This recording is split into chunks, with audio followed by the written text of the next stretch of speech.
Hello everyone, আসসালামু আলাইকুম। Cooking স্টুডিওতে আপনাদেরকে স্বাগতম। আজকে আমি আপনাদেরকে দেখাবো খুবই সহজ স্টাইলে চিংড়ি মাছের পোনা। আমার ভিডিওটি ভালো লাগলে লাইক এবং সাবস্ক্রাইব করে দেবেন।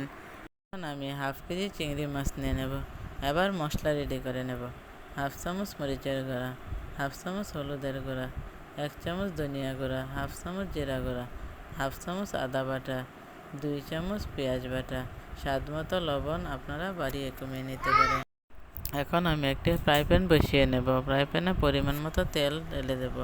তেল গরম হয়ে এলে হাফ কাপ পেঁয়াজ কুচি ঢেলে দেব।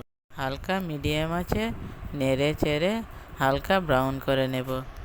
অল্প একটু পানি দিয়ে রেডি করে রাখা মশলা ঢেলে দেব। নেড়ে চেড়ে কষিয়ে নেব। তারপর কষানো হয়ে এলে চিংড়ি মাছ দিয়ে দেব। চেড়ে ঢাকনা দিয়ে ঢেকে দেব। কিছুক্ষণ পর আবার নেড়ে চেড়ে ঢাকনা দিয়ে ঢেকে দেব।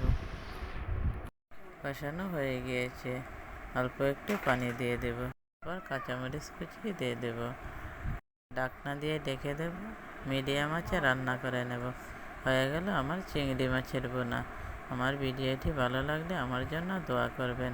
আল্লাহ হাফেজ।